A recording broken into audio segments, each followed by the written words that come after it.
I got pregnant with my husband, who is the president. Charge me any amount of compensation." When Sarah said that, both Kennedy and I exchanged glances. What did Sarah just say? Did she say, "My husband, who is the president"? Sarah, still with that sarcastically sweet smile, was looking at our faces. I had thought something was off before, but has she finally lost it? Or has she done something absolutely outrageous that she's been hiding from me? Huh? You do know the president is your sister, right? Replacing my dumbfounded silence, Kennedy spoke up. Initially, I couldn't grasp the meaning behind his words. However, seeing Kennedy's words and Sarah's reaction, I began to get the gist of it. What? After hearing Kennedy's words, Sarah's expression froze in an instant. I never thought he'd be such a pathetic man, but George had been pretending to be the president all along. Sarah believed his words and married him. George was good at lying. He must have explained to Sarah in such a way that she misunderstood who the president of the company where George and I work really was. He must have done so to get close to Sarah, a beauty like her. This clarifies why Sarah married George so easily. But back to the story. Yes, I am certainly the president of this company. My name is Mia Harris. I work in IT, a 37-year-old single. Due to certain circumstances, I'm living alone. I have an older sister by 1 year. Her name is Sarah, and although it's strange for me to say this, she is quite beautiful. We weren't exactly close as sisters since childhood, and whenever I saw a friend's kind sister, I always felt envious. Perhaps because of her beauty, Sarah was always pampered, and she grew up to be cunning and unpleasant. Even when Sarah did something wrong, she would cleverly pin it on me as if it were natural, to the extent that it was frighteningly efficient. As far as I can remember, Sarah never got scolded by our parents with "you're the older sister" as the reason. She remained loyal to her desires while perfectly playing the role of the kind sister in front of our parents. Our parents never blatantly compared my and Sarah's looks, but relatives and others around us did.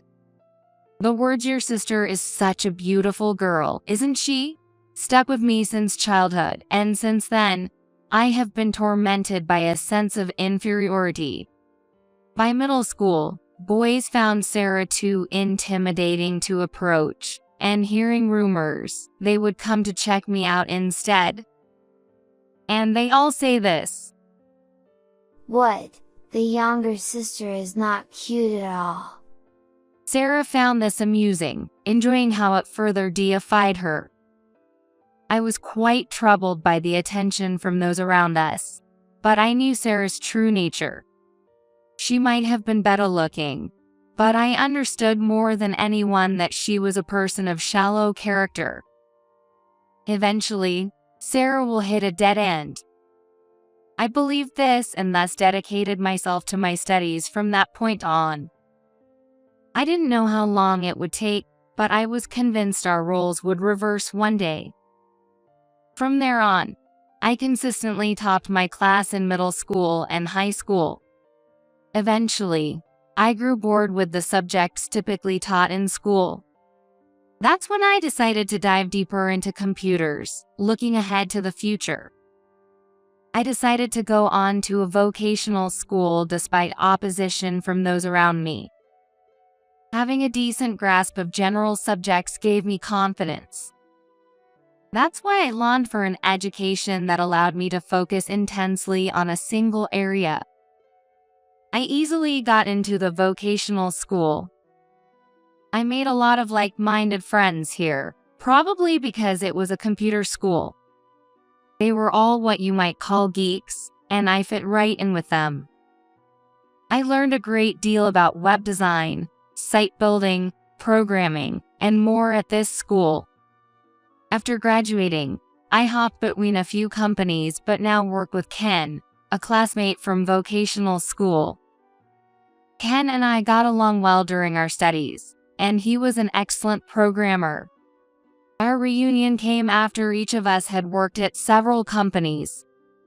A few years later, I started dating a man named George, who worked at the same company. George seemed experienced with women, knowing exactly how to please them. Watching him talk with other female employees, it seemed like he tailored his approach depending on the type of woman. Despite being shy and having no previous experience with men, I began dating George, who was 3 years older than me. George, who worked in sales, was smooth-talking and popular with the ladies.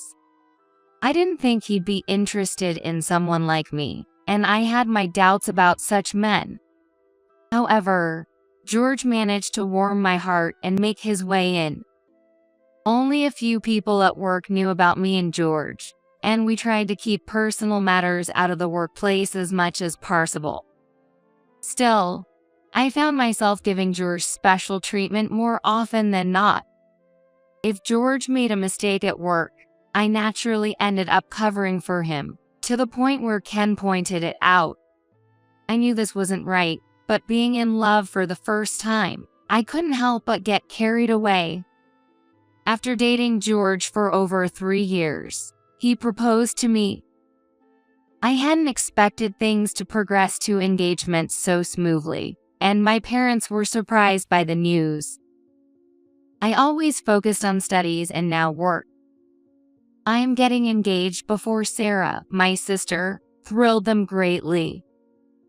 On the day of the meeting with our parents and Sarah, unexpectedly, Sarah and George hit it off. Since we were going to be related by marriage, their getting along seemed like a good sign. However, this was my naivety and my biggest mistake. Despite knowing Sarah for years, I let my guard down because everything seemed so well.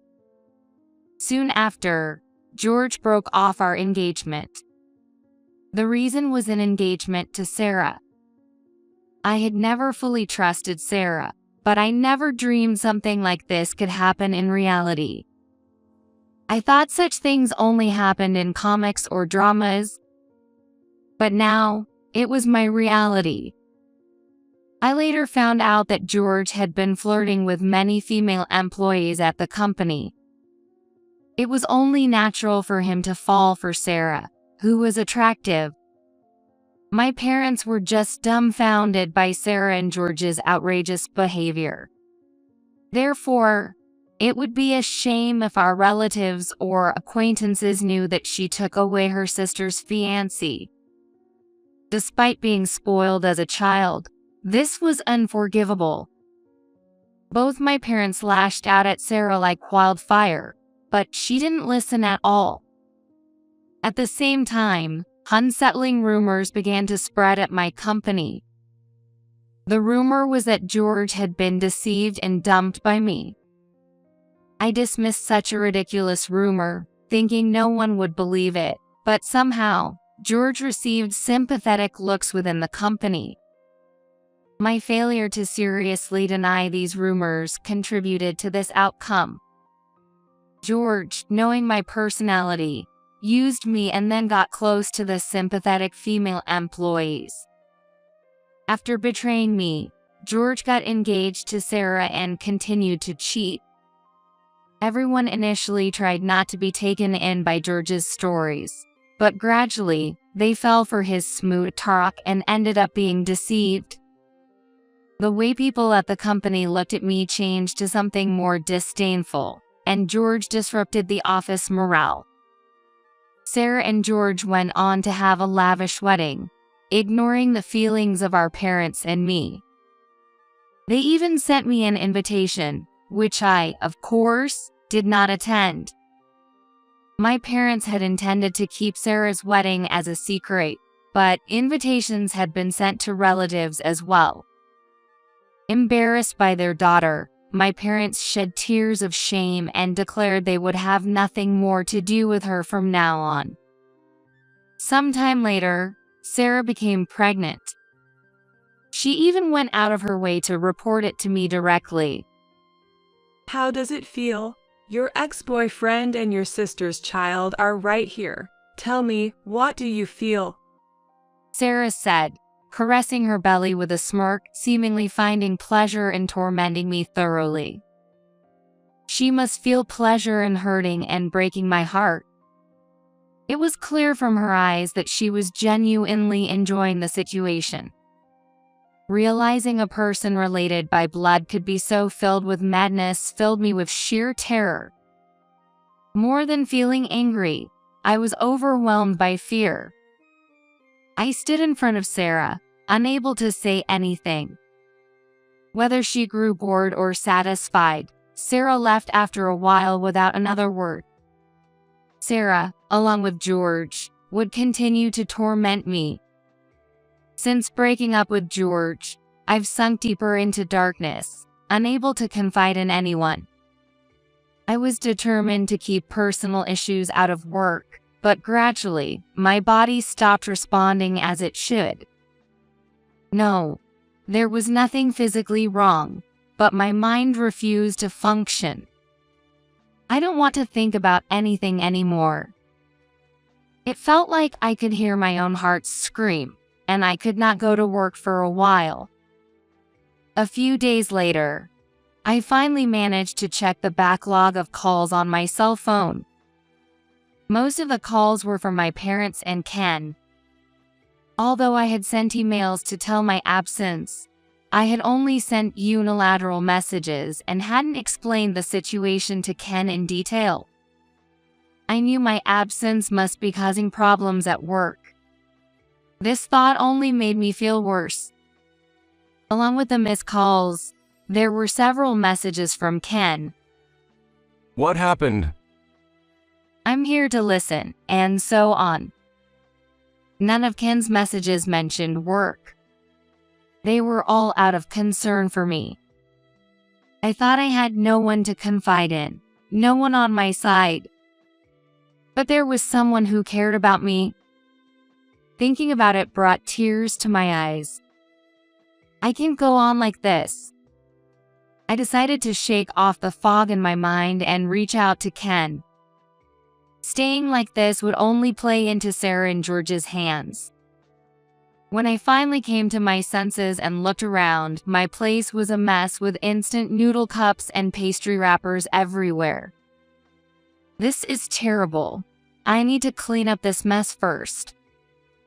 I murmured to myself and began to clean up the cluttered room. After tidying up, I called Ken. I want to meet and talk. I asked for help. It was past 10 p.m., but Ken readily agreed to meet. What happened? The moment Ken saw me, he asked with concern. At his first words, I subconsciously smoothed my hair. Was my appearance that bad because I had rushed? Despite the situation, I couldn't help but worry unnecessarily. Ken said, "Let's go inside," and led me into the cafe where we had arranged to meet.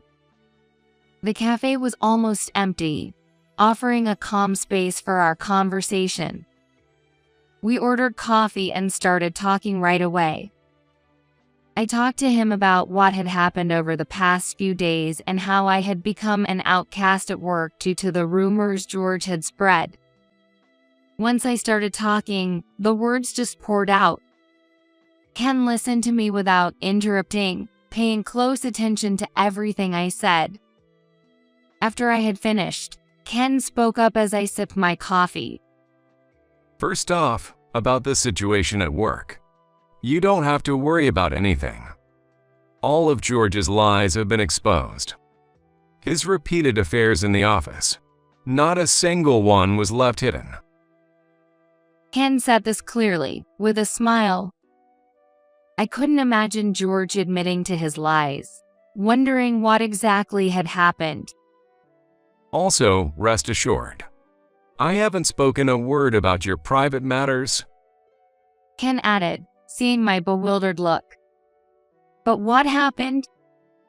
I was visibly confused, and Ken nodded in understanding several times. Why do you think the female employees George dumped didn't say anything? Ken's tone became serious as he posed the question. When I shook my head, Ken continued. He was threatening them, saying they knew he was married and still went out with him. In other words, if they spoke about their relationship, his wife would sue them. It's no wonder the young women were terrified. George exploited these women, cheating on them at his convenience. Unforgivable. My fist clenched on the table, involuntarily tightening. But George got too cocky.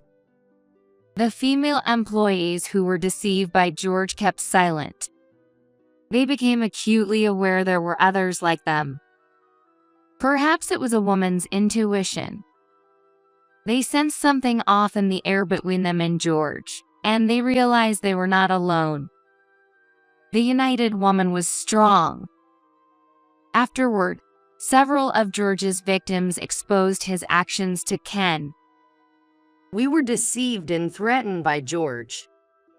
One morning during a company-wide meeting, the female employees who had been deceived by George started in front of everyone.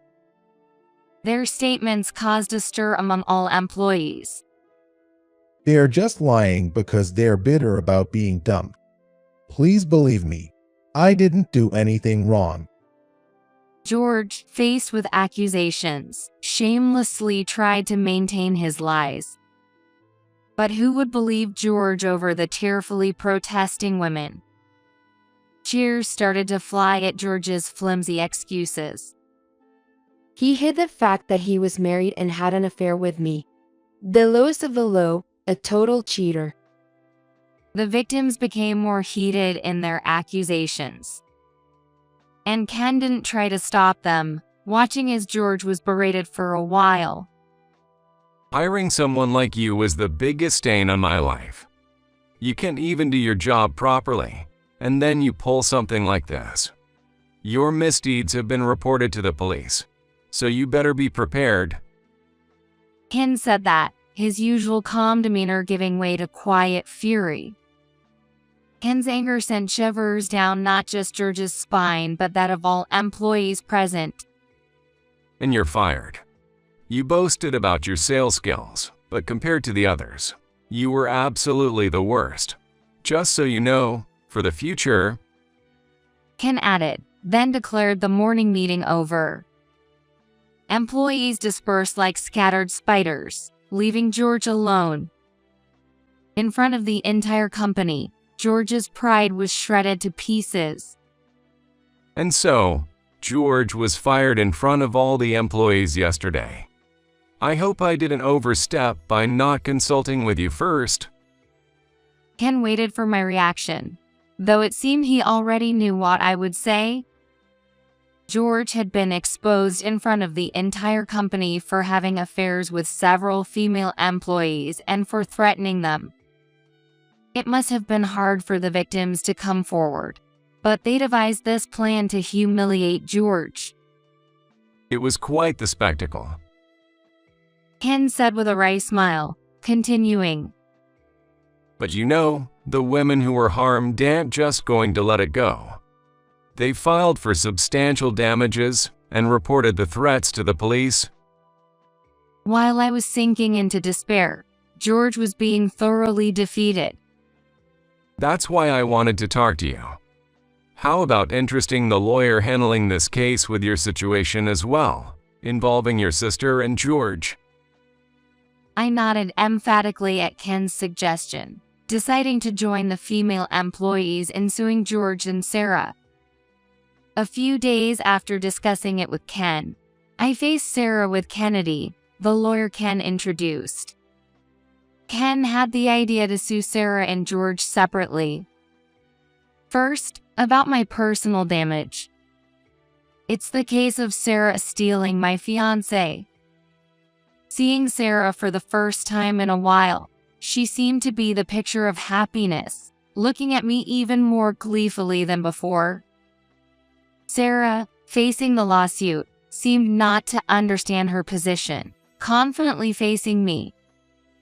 Kennedy, meeting Sarah for the first time today, looked at her with a puzzled expression and started the conversation. Excuse me, but do you understand why your sister is suing you?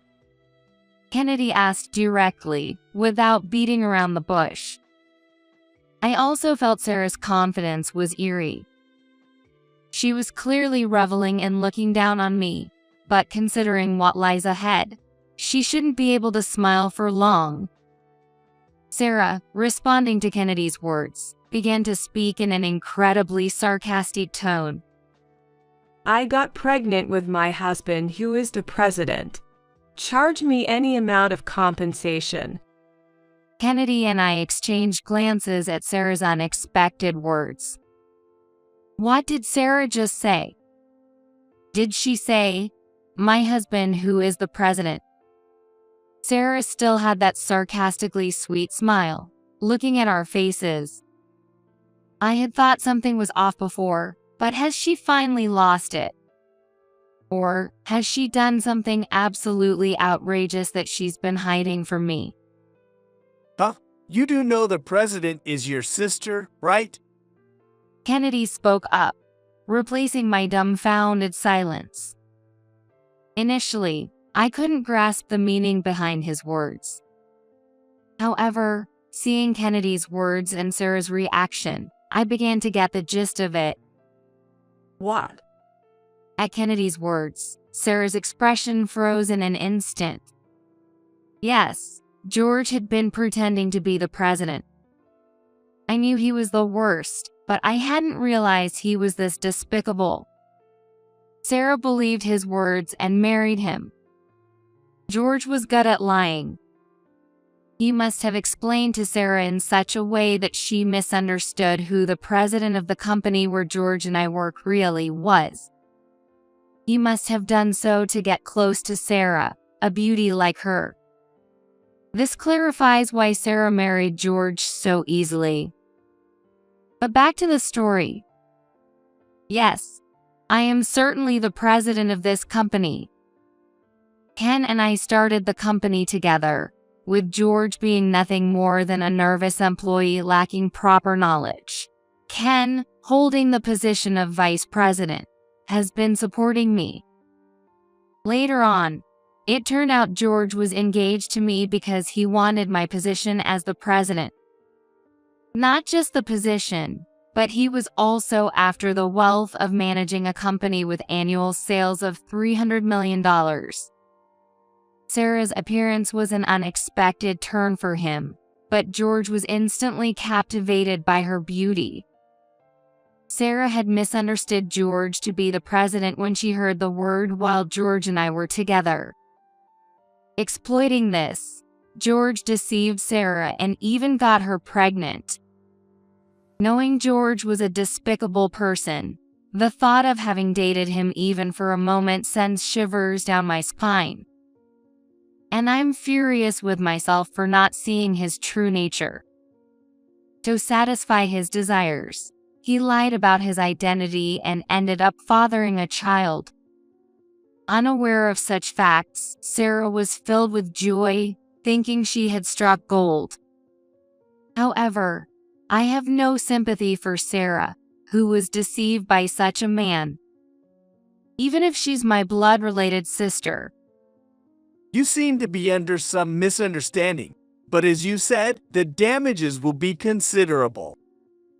Upon hearing Kennedy's words, Sarah seemed to lose all strength and collapse from her chair. Kennedy, concerned for the pregnant Sarah, instinctively reached out to support her. I feel sorry for the child, but it's your own doing. This is the result you brought upon yourself. I told Sarah, looking directly at her as she gave me a pleading look. Knowing the truth doesn't mean I intend to back down or forgive. Ignoring Sarah's desperate attempts to cling to me, I asked Kennedy to proceed with the legal process. Mia, please, I was deceived. I did nothing wrong. Help me. Sarah's cries of anguish echoed in Kennedy's law office. Once Sarah realized George was not the president but just a trainee, she lashed out at him furiously. How dare you deceive me? Just because you're a bit popular, without money, you're worthless. Never show me your pathetic face again. Having learned of George's affairs with other female employees, Sarah filed for divorce. Moreover, she also demanded damages from George. With the victim's accusations of threats, George received a guilty verdict. Furthermore, he was ordered to pay a substantial amount in damages to several people. Without a doubt, George faced financial ruin. Until his sentence was over, George's parents took on the responsibility of paying the damages to us. George's parents took this action partly as an apology to us, once considered family, which became our only consolation. As a result, George was completely ostracized by his family and relatives. Even after serving his sentence, his real hell would begin. He's having to carry the burden of his crimes and continue paying damages and child support for a lifetime. After everything settled down the cases with George, I sincerely apologized to the victims. I shared with them that George had also deceived me, and because of my naivete, they suffered as well. However, not a single one of them blamed or resented me. As fellow victims, they saw no fault in me. Hearing this, I felt ashamed of myself. I had brought personal issues into the company, secluded myself due to my own hardships, and let George roam free. I was grateful to my employees for forgiving me, and I resolved to redouble my efforts. Moreover, I was endlessly thankful to Ken, who had handled this trouble alone while I was absent. Initially worried about my relationship with George, he was genuinely happy when we got engaged. Even after everything that happened, Ken never blamed me. Instead, he went out of his way to care for the victim's emotional well-being. I realized then that Ken was far more capable than I, the president, ever was. Yet, Ken kept encouraging me, saying, "This company wouldn't stand without you." Although Sarah divorced George, she was in a dire situation, no better than George. Soon after, Sarah gave birth to George's child. The reason I knew about Sarah's delivery was because she repeatedly came to my house seeking support. Mia, you're my sister, right? This child is your nephew, you know. Looking at this child, don't you feel anything? Sarah would show the child to the intercom camera at my apartment's entrance, trying to appeal to me. I hardened my heart and refused her entry beyond the entrance, even reporting her to the building's security for causing a nuisance. Naturally, Sarah had also repeatedly sought help from our parents, who steadfastly refused her. Even presented with their grandchild's face, their resolve not to forgive Sarah was formed. I found out for the first time that Sarah hadn't worked before. She had lived off various men's support, using her beauty as a weapon. Sarah was suddenly thrown into society, almost broke. Sarah couldn't expect the same support after having a child. Ruthlessly, all those men disappeared from Sarah's life. Now a single mother, Sarah had to start working for the first time to cover living expenses and the damages owed to me. My heart aches when I think of Sarah's child, but she has no choice but to work herself from now on.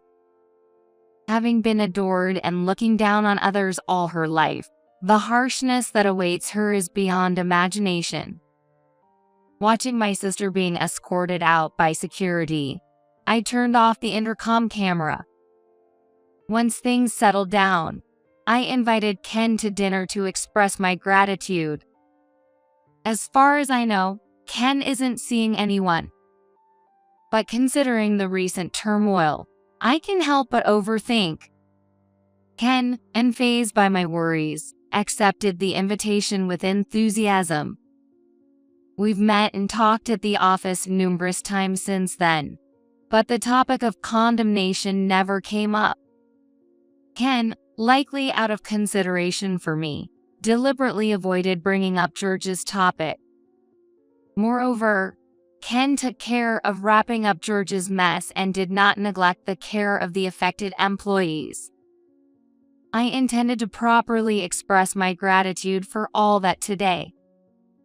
I'm really sorry for not listening to Ken's advice, including about George.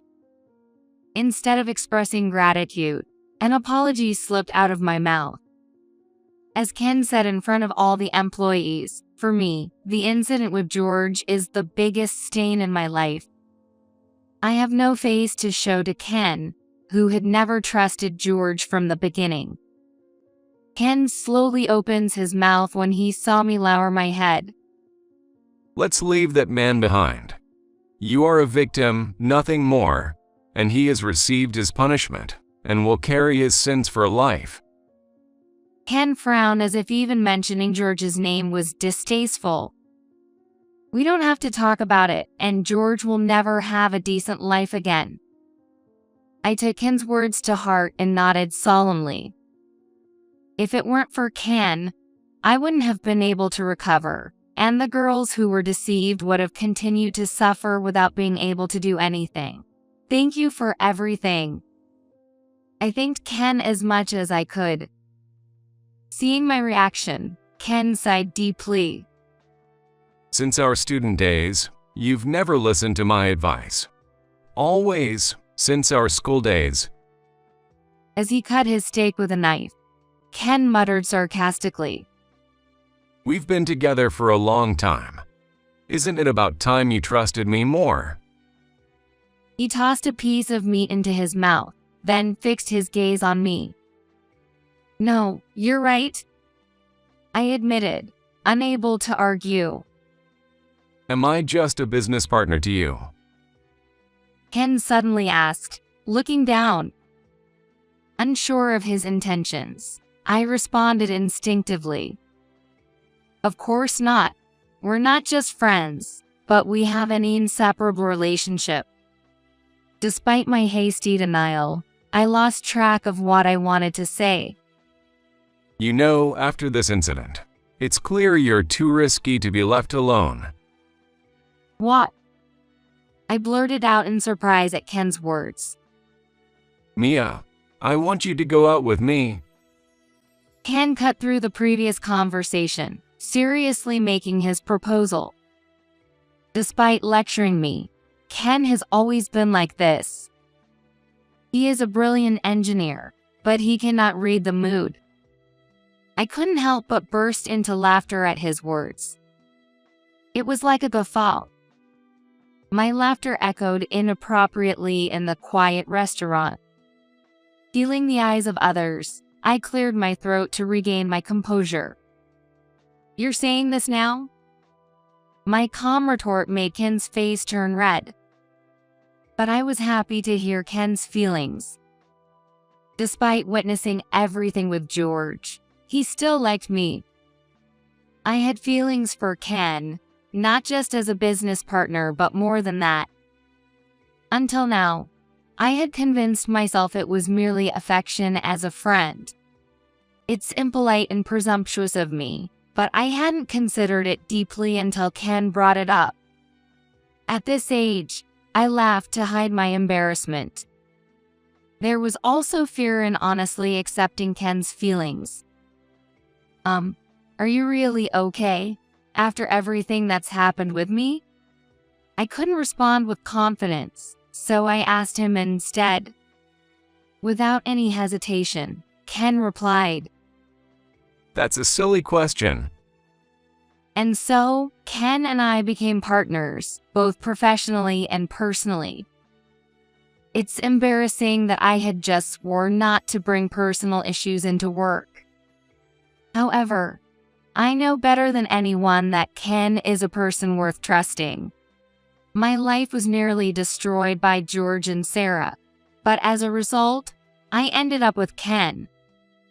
I have no intention of forgiving them, but for me, now happy, it doesn't matter anymore. It is best to forget such people as soon as possible. With the life experience we've gained and strengthened, we'll be able to boost our company even more from now on. I promised myself that I would listen to Ken and move forward from here on out.